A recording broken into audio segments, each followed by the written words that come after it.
همیشه تشخیص مهمتره. همونجوری که تو ویدیو گفتم قبل از اونی بازش کنیم، این تیغه یه دونه از تیغهاش ضربه خورده و تا برداشته بوده. تو تیغه متحرکش هم مشخصه کلا رنگش رفته و وقتی روی هم کار میکرده صدای بدی میداده. وقتی تیغه صدای زنبور میده یعنی تیغه ضربه خورده.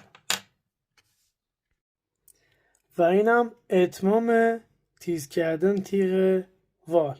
از خطوطی که روی تیغه هست مشخصه که کار دستگاهه و کار دست نیست. دوستان این خطوط ضربه‌دری نشونه دستگاه بودنه که کل ایران اینو ندارن. خوبی؟ از کجا آمده بودی؟ ممنون، از تیزان مزاحمتون شدم. ماشینت چطور بود؟ خیلی صدای زنبوری میداد. الان واقعا خیلی عالی شد. خیلی. الان روشنه؟ بله. دست شما در ویدیوهاش هم دیدی چجوری ضربه خورده بود؟ بله.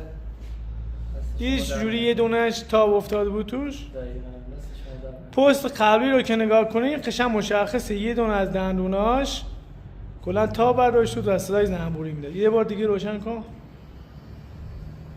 حله؟ خیلی ممنون. دست شما در خواهش میکنم. خدا نگهدار.